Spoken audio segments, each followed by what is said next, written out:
Hello and welcome to another episode of Who Knew in the Moment, the podcast. I'm your host, Phil Friedrich, and today I'm honored to have Ryan Stauffer with me. Ryan is the co founder of Levrack. And one of the things I think you're going to hear in his journey today is if you pay attention to the breadcrumbs, eventually you'll find the thing that you're passionate about. So, Ryan, thanks so much for being on today, my man. Absolutely. It's a pleasure, Phil. So, to start your journey, growing up in the world of agriculture and entrepreneurship, talk a little bit about some of the work ethic things you learned from your dad, but also some of the things you learned from him being willing to take risks that, isn't necessarily common in the world of ag. Oftentimes we see maybe a little bit more conservative play, and it seems like your dad was willing to, venture out and try abnormal things. Dude, absolutely. Yeah. So grew up on a third generation Nebraska Yeah. farm and wasn't a huge farm, wasn't a family farm that had been in the family for a long time, but my dad and uncle kind of grew it to what it is, what it is today. And so yeah, I mean, growing up with a work ethic, you know, that we only went on vacation when it rained. We only, we followed those kind of principles, and it was about building something. So my dad, when I was younger, wasn't quite living through it, but really was passionate about agriculture, passionate about farming, and so he survived the '80s by just knowing that he wanted to farm, even when it was about the bleakest time in Yeah. American agriculture and history in the '80s, with high interest rates and a lot of things working against the American farmer. So it was just innovation and thought that he started a trucking company and started some other things that kind of pushed through that. That just kind of had that. I was just raised around that mindset that one work. You can get what you want as long as you work. And we Yeah. didn't have a lot growing up, but it was, um, it was still like we control our own destiny. And so that doing what you say you're going to do, looking for options that maybe aren't just the standard way, Yeah. has kind of always been, it's left me with an open mind to kind of pursue other things, look at things a different way, look at things with a positive perspective usually. So um can't replace you can't really replicate that lifestyle growing up on a farm, no matter what Yeah. kind of farm it is. It's just, I mean, if you don't do it, nobody else is coming to help you. So you're everything. And as a kid on that, in that scenario, that's your job growing up too. And so working on instilling that in my kids today. So I love it. So, as you know, you're growing up on the farm, you decide, hey, I'm going to go to college, and not necessarily a lot of like, I know exactly what I want to do, but hey, I'm young, I'm going to go. And after a few different stops at places, you end up at McPherson, and it was a right timing thing. It sounded like they were kind of bringing people into a program, and it opened up some maybe thoughts or doors for you. And so, talk a little bit about learning from other people and having mentors that are maybe opening your mind to things that you hadn't thought about previously. yeah, that's always been a part of me, just paying attention to things on the Yeah. peripheral, not necessarily in agriculture. I left um home, not, I mean, I didn't consider myself a farm Yeah. kid. Like I loved fruits of the labor. I Yep. loved seeing it through, but I didn't, like, that was never my goal, but I appreciated it. And as I came back and graduated from college, I ended up going back to the farm. But I always looked, one, in ways to help other people. Agriculture is it's one of the biggest industries in the world, but a lot of like, developing countries and that kind of stuff. So at McPherson, um, we kind of, I stumbled into an entrepreneurship program that was looking at some social entrepreneurship, and so we put together a student led thing there that kind of, we actually ended up in Haiti implementing the process that we kind of developed and worked through. So it's just those things, and kind of paying attention to a broader um, worldview. I mean, I think I wasn't a I I was at a lot of different schools to get through what I wanted to get through. I believe that I ended up in the right spot, Yeah. but it was. I think that's the biggest thing. It's like shaping your worldview. That a lot of things are possible. There's a lot of people out there. There's a lot of people that have good information that you can lean on, Yeah. and so that school itself, full circle, is one of the biggest automotive restoration it's the only 4-year automotive restoration program in the country, and it's grown to, I think, one of the largest Wow, endowments in the state of Kansas, if not, competing against K-State and KU. amazing. They're right up there, and so I was there kind of at the beginning of that. So Yeah. I was there for 1 year, but I look back at what McPherson is and kind of what our products turned into, and the alignment that it's just been. That's kind of been the story all along, with Levrack, with me, and just kind of this whole journey. I love it. So as college wraps up, hey, it's time to get a job, right? And we love to say your time there, you came up with this brilliant idea and you wanted to go get a patent and start a business, but you decided, hey, I'll something that I know is, the world of agriculture. Maybe I'll get into some sales role. And so you're doing that, but Mhm. simultaneously, as many good products start, there's a problem that you're continuously running into. In your shop, and that is there's not enough space, and traditional space is not very easy to use within a shop, unlike maybe a store front, right? So talk a little bit about Right. kind of what's going on in this world. You're moving back, and then all of a sudden how the business grows. Yeah, so, I'd come back, I'd sold crop insurance, Yeah, so I was in that realm, kind of always thinking, "Okay, I'm gonna have, something else besides just, production yeah, ag," and so I'd done that for a couple years. Honestly, my thought always was just like leaving, whether it was some sort of philanthropy, something else. The beauty of ag and the beauty of farming in Nebraska is you kind of have a window mm, from October to March where a lot of things need to get done on the farm, but it's also kind of I mean, you see, at that point, I was like, dude, I had a season pass to, the Epic Vale. I was out there yeah, most of the time. I go, that was more of my thought. Is like, I like farming because I can do these things. yep, Um, as I grew up, and realized, okay, I should maximize this window. Um, you know, improving the farm, but also what else, looked at it as an opportunity to create, to do other things. And so as we kind of, I think it was maybe my third year yeah, back, kind of doing this. I just got married, um, and we had my dad and uncle had actually split their operation. He had boys coming back, so we had found a piece of property that we purchased. My uncle's the family farm was at his home place, and so we were kind of displaced as far as needing to get a yeah, shop and all of that, like basically a headquarters reestablished. And so place come up for sale, bought it. We're renovating it. Actually, as a place that Emily and I got married later that year. But one of my high school friends, college roommates, AJ, he had just been furloughed from a position, yeah, um, as an engineer, and so they were doing a bunch of stuff with the military, a bunch of contracts, where he was designing, and so he got laid off, took another role at another company, and then out of character for him, but about a week in was like, I can't do. I'm not doing yeah, this. We were all out for drinks or something. He's like, I'm gonna quit. It's like normally, he would have stayed in that, but he didn't. Got out of it. Knew it wasn't for him. And it was around the 1st of December, I believe. And I was like, dude, just come out. We have this shop office. At least bring your laptop out here. We have Wi-Fi. Like, just don't sit at yeah, home. yeah, Like, we'll figure something out. And had kind of kicked around this idea of maximizing a certain spot of our this new building for parts and just kind of organizing.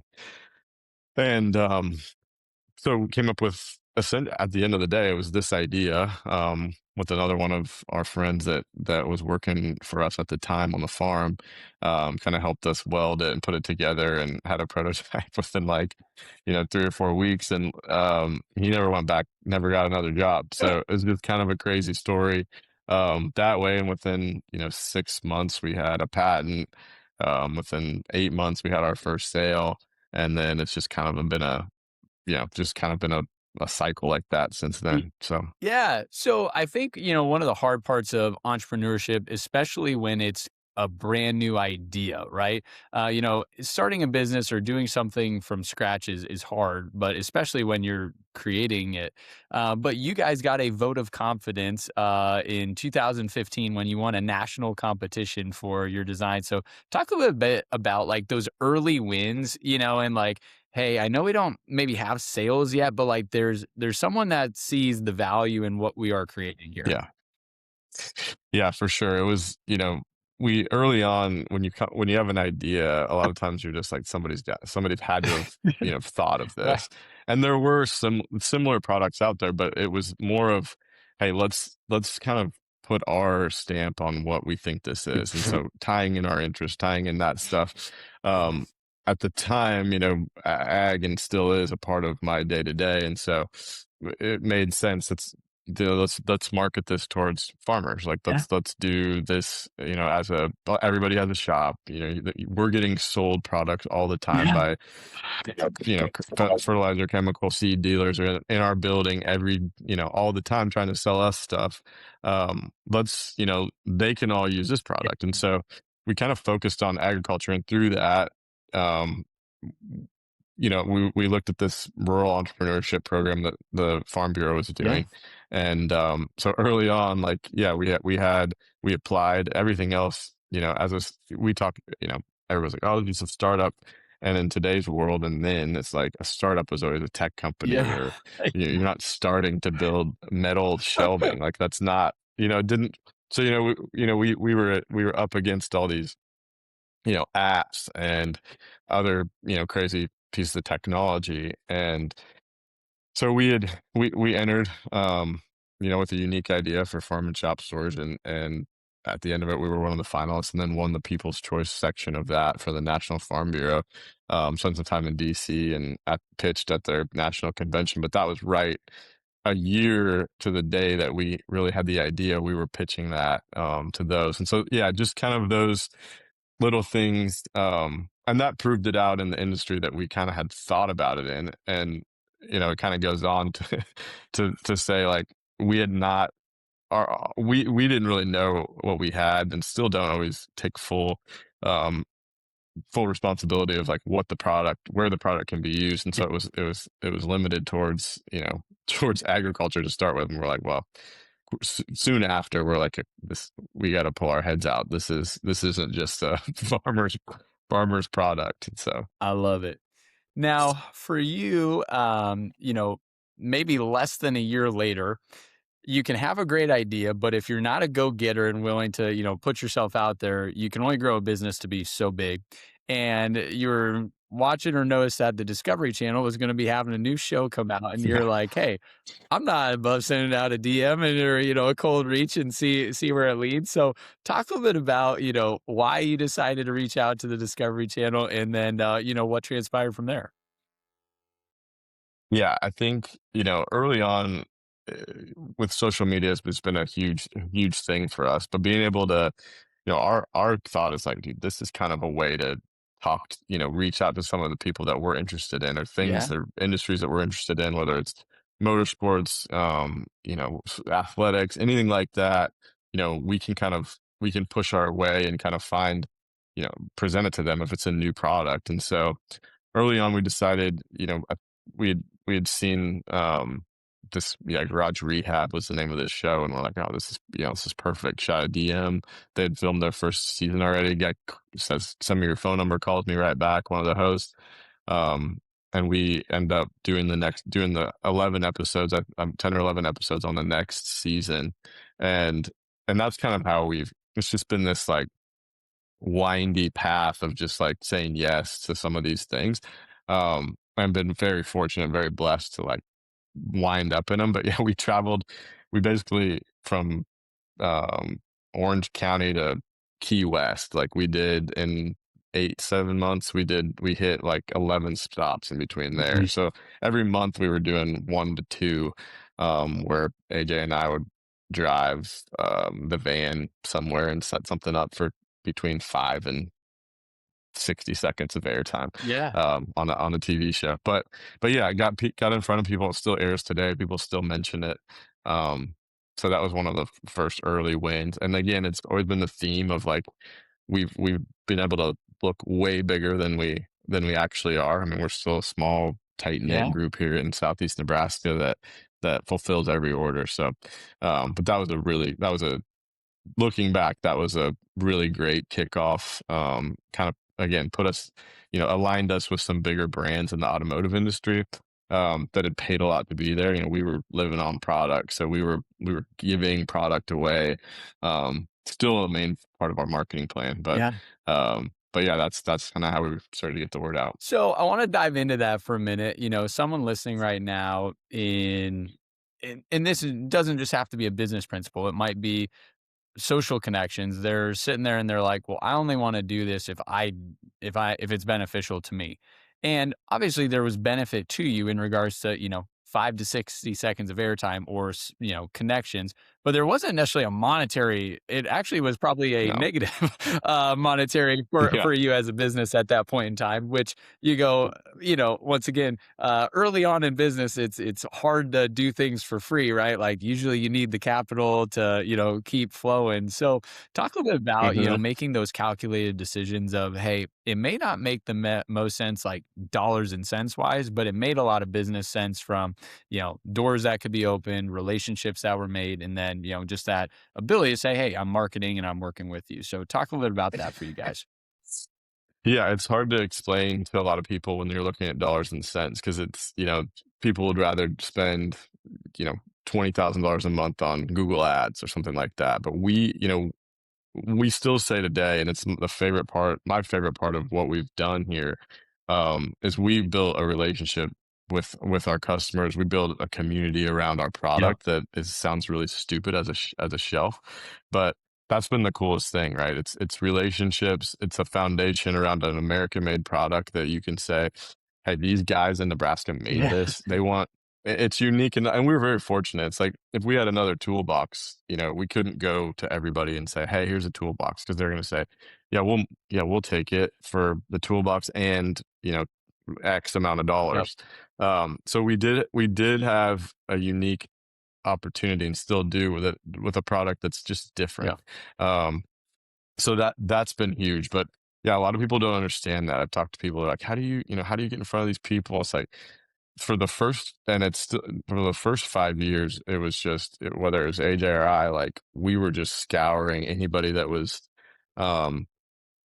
that was, in a shop or had a Yeah. need for storage or mentioned it. I mean, we were just like voyeuristic Yeah. on trying to figure out, who in any industry, and that's just kind of how it went. So we quickly, moved to the top of the automotive industry with people just by, hey, you guys need this, you guys need this, and focusing on people that are doing cool stuff. Mhm. Like I think that was the other thing too. Let's not just give it to anybody. Let's build a community with people that like still build stuff, like still do, especially in that anti like startup app tech space. Yeah. Like, let's be a startup in a space that people are building stuff, that we can help a maker or somebody, that's fabricating or that's tight on space, but still putting out a physical product that needs efficient storage. And let's have something that they're proud of and that has a story behind it, that they're excited about using. And so that's kind of been our, again, it sounds silly as a shelf because we could just be on Uline or Granger and saying like white labeling and selling it that way, which was kind of the initial thought. But it's been way more work this way for Yeah. sure, but it's been a lot more rewarding, with the relationships and the people that we've met along the way and helped out and then spread the word, grassroots, spread the word. Word of mouth is still the biggest reason that our customers find us. So it's just been that's been the best part of this whole journey. I love it. Now, you mentioned, relationships and connections, and eventually, if you have a good product, people start making connections for you, right? You create that community Yep. around it, and somebody that you've mentioned, hey, we got to do Jay Leno, and help him with his garage. So talk a little bit about that. If I understand correctly, a connection of yours in LA realizes Jay's got a problem and you guys are now helping him. So talk a little bit about that. Yeah, it's just another one of those, around every around every corner. It's just like, hey, we're on this Yeah. path, and it feels like the right thing to do. And so Rod Emery was one of the first guys we worked with, and Jonathan Ward in LA, and one builds Broncos and one builds vintage Porsches, and they're like high end, you're like $500,000 to $700,000 cars. Um, but they're in this network, and they loved our product. It was utilitarian, kind of fit their vibe, Yeah. and helped them out. I mean, it just kind of it fit what they were doing. And so I believe through an event that one of them had, Jay was at and saw it and was like, I gotta have Yeah. this. And so we had kind of got introduced briefly, and then we're like, yeah, whatever you need, like, obviously we'll take care of. And um we get a Matt, our COO, gets a call one day, and this is when we were small, maybe 5 employees, and it's Jay Leno, and he's like, hey, I'm setting this up, I need a little help, like, what is this part, where does this go? So he walks through the whole thing, and um gets it set up, and then he calls me multiple times. I mean, still once in a while, but like just about how great the product is, how, Yeah. um yeah, just a genuine dude, loves the product, genuinely uses Mm. it. And so invited us out there during COVID, and we get to spend some time with Jay. Walked in, and he's working on a motorcycle, and just exactly what you would think, and spent an hour and a half with us, Amazing. very thoughtful about what he was showing us, And introducing us to his team, to just genuinely caring about you know what we did for him, yeah. but also, like, knew that we had interest in what he had. And so been a great connect that way. We saw him again at SEMA this year. AJ and I, went up and talked to him, and he, as good as they are, it's kind of one of those surreal Yeah. moments. And it's been like that. It's just, again, it comes out of a shelf, and so you just never really know. And, like, as you mentioned, just saying yes to a lot of those things, getting you in those positions that um most people, it just wouldn't necessarily make sense. Like, why are you doing this? Yes. But it's just kind of, it's solidified that, and like, again, it's still a major part of how we get the word out, by using ambassadors and influencers, whatever you want to call them today, but people that actually care about the Yeah. product and want to talk about it. And those guys, it doesn't matter if it's Jay Leno or a random guy on YouTube building barns. Like, they have engaging um media, and people that follow their stuff and care about what they post. So it's just a weird world that we live in, and I feel like we rode that Yeah. wave, as far as getting it out. I don't know that we exist to the extent that we do without social media, and without being able to tell our story through our friends and our community. I love it. Now, talking about this specific product, I've obviously gotten to seen it. I got friends that have Levrack in their garage or in their shops, but we talked a little bit about how it was different than normal shelving. And so maybe talk a little bit about the beginning product that you had and how you've kind of adjusted and adapted it over time in size or scale. And then I guess the second part would just be, originally you were kind of the first in that space, and inevitably, if there's a good thing, oftentimes competition, comes around the corner, and it's not just you in a space anymore. But talk a bit about those two elements, kind of the beginning product and how you've shifted, adapted over time, and then two, you know, entering into the world of competition after having been doing this for 10 years. Yeah, yeah. The concept was mobile aisle Yeah. shelving, and so that had been around for a long time. I mean, record storage, all of that, where the Mm. shelves sliding back. You can see a lev rack back Yeah. there behind me. But the idea was to make that fitting for a shop setting. And so the original ones had tracks on the floor. This is all top down, so it all hangs from what is an industrial pallet rack structure. So we were using products that were already made. So the beauty of it, and allowed us to be quick, was there's a couple of pieces that we fabbed in house. We bought some tooling and equipment. Good friend of ours, Dolan, who helped us start the company and start getting building the initial product while he was working on the farm. Um, had welding skills, and so we leaned into him and another guy that's passed away since, but Roger, like older guy on the farm. We used everybody. Everybody was in on those initial, the initial design, Yeah. so it was really fun to, everybody cared about it. So we just developed this neat, instead of farming Yeah. during the winter, we were creating out here, literally out here in this shop. And um, so that was kind of how it evolved. And so a lot of the stuff we were doing early on, and then we found a manufacturing partner, that's in Wisconsin now that does a lot. So half of it's in Wisconsin, half of it's Yeah. here. It's a way cleaner product now than it was then. Way more, doesn't look like a farmer built it anymore as Yeah. much. Um, so that's the goal. Um, but yeah, it's shifted. And again, that's kind of as we marketed, and as our marketing kind of this after a year, it was like, okay, I think we were sitting around within that first year. My dad's like, this product could be in every garage, in America. And we're like, yeah, that's dumb. That's not going to happen. Yeah. But we expanded. Hey, we were looked at automotive and shops and kind of your tradespeople. And then it's went full circle. So now we serve, public safety, fire departments, that kind of thing. Every branch of the military has purchased from us. We have some blue blood companies, the Walmarts, Mhm. Teslas, SpaceXs of the worlds that have used our product. So that it's just wild to see that happen. And then still we market kind of towards the consumer. So knowing that 75% of our business is industrial commercial, at least, we still market towards this like garage, aspirational luxury garage Yeah. product. Part of the reason is, as things shifted in 2020, when we went through kind of that phase of like, oh no, what's this going to look Yeah. like? 2020 was great for us. I mean, a lot of people were home looking at their garages, and in that way, it was positive because we were getting more eyes.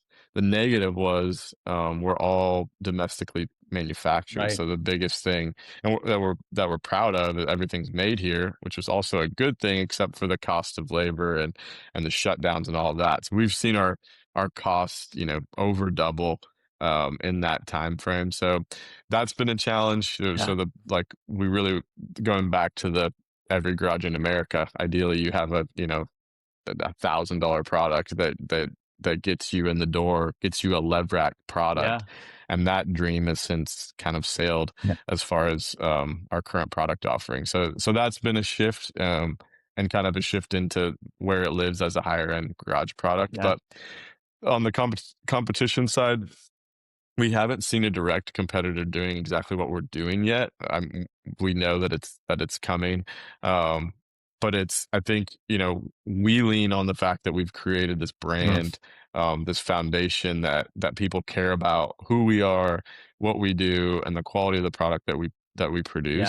Yeah. So we're gonna that's our goal and our plan is to lean on that, continue to, um, make changes internally. We've added some products, we've added some accessories just to kind of align, as we talk industry specific, it's fire departments, for Yeah. example. I mean, we're looking at customizing each individual cabinet, for them, whether it's turnout gear, whatever it is. And so those are some of the fun things that we see, where we see our business growing in different ways that way.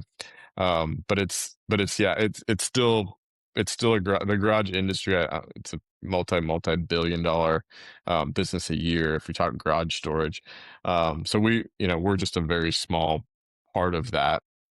But I think, we're an affordable and economical version or option on the industrial side where we shine, and then kind of more of a high end luxury product on the consumer side, which is a great spot to live in, and we wouldn't trade it for the world. So I love it. Now, as you guys have grown, you talked a little bit about this earlier. It was originally, three or four buddies, and we're kind of, sitting around, maybe having a beer, building, building the product. And today, you guys have just grown, quite a bit. Like you said, you have, outsourced some of the manufacturing, but you've also grown your team just locally. So, talk a little bit about that as a business owner. I think when it's 3 or 4 friends, there's a different dynamic than when all of a sudden, it's now, 10 or 12 people, and some of them I'm good friends with, and others of them, like, I mean, it was a business decision. Doesn't mean they're not gonna become part of the family, but it's like, I Yeah, don't really know you, but I'm hiring you because I think you're gonna do really good at this job. So, talk a bit about that element of, business growth for you guys. for sure. Well, it's why I have gray hairs now. I didn't when we started this, I but thought that was the kids, man. it's no, well, it's a mixture of that. But it's been the biggest part of it's been we talked about relationships Yeah, before. I think the coolest thing, as we build this and the challenge is one, yeah, we started this as friends, and we've become closer.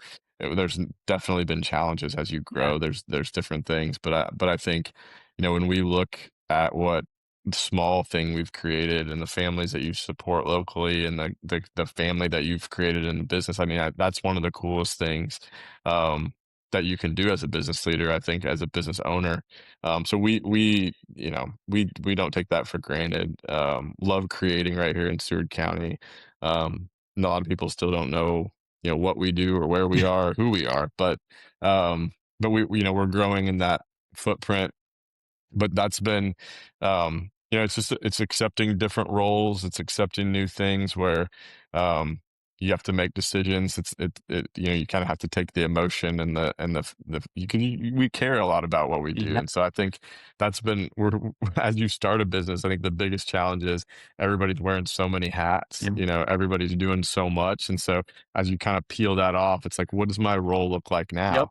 And so the goal is to make yourself obsolete, I suppose, in what you're doing. But it is a challenge. It's been a challenge. I think we've navigated it well, but it's just figuring out, well, where we have gaps, and we've been very reactive. Like I said before, we've put a lot of stuff out yeah, there as a business, and on the marketing side, that's just allowed us to be okay. We're just going to receive, incoming sales. And so we've shifted a little bit into what's the sales structure. So, I mean, we knew absolutely nothing, still don't know a lot about manufacturing, about marketing, about anything um, in our industry. yeah. So it's just been fun to learn that as we go. Failed a lot, but that's what makes it great. So I love it. Now, there's a lot of leaders that listen to this podcast, and I think one of the hard parts about being a leader is having difficult conversations, and oftentimes having difficult conversations with people that you're good friends with is, like, do I really have to have it? Maybe we just, they're my friend, like we'll breeze past it. But you don't get to 10 years in business without going through a bunch of difficult conversations with, co-owners or employees, and even probably consumers that you've worked with. But do you yeah. guys have kind of a mantra or a philosophy, as a company culture of like, hey, these are how we have our difficult conversations, or hey, this is how I approach those situations? Yeah, I mean, I think it comes down to the core of treating our group as Mm, family, but it's also being honest. I think healthy conflict is a big part of a business structure of any yep, relationship. You should be able to receive that, and like you said, it's harder when it's your friends yeah, and when it's your stuff when it's your when somebody you've known forever, and you have different ideas and opinions. And this is our baby. Like this is your project and yeah, your thing. And so that makes it challenging. We've done a good job. And Matt, our one of our COO, he kind of led up some just like even disc analysis, understanding our own personalities internally, yeah, and knowing how you respond to different things. And so I think just being proactive, being honest, being upfront, and saying, "Hey, this is how it's going to be." I think setting that stage early on is important, and it just creates a better culture where you have you just have more opportunities for communication like that. But we've been a very flat organization, for good or bad. I mean, whether you're, in the warehouse packing crates or you're up yeah, here in the office selling stuff or whatever, you running marketing or whatever, it's kind of been very yeah, equal across the board. So it's just as you grow, it's hard to, that's one challenge of, not necessarily putting these in was like making sure everybody knows who's doing what and what value that adds and so it's just been interesting. It's building that, building a product, building a business is one thing, but building that structure and growing that team is a whole nother aspect that you don't necessarily think about Yeah. as you start, but all of a sudden you're here and it's like, okay, I am the HR person, Yeah. and it's like, and maybe we need a new one. It's like those kind of things that happen, and but yeah, we love our team. I think it's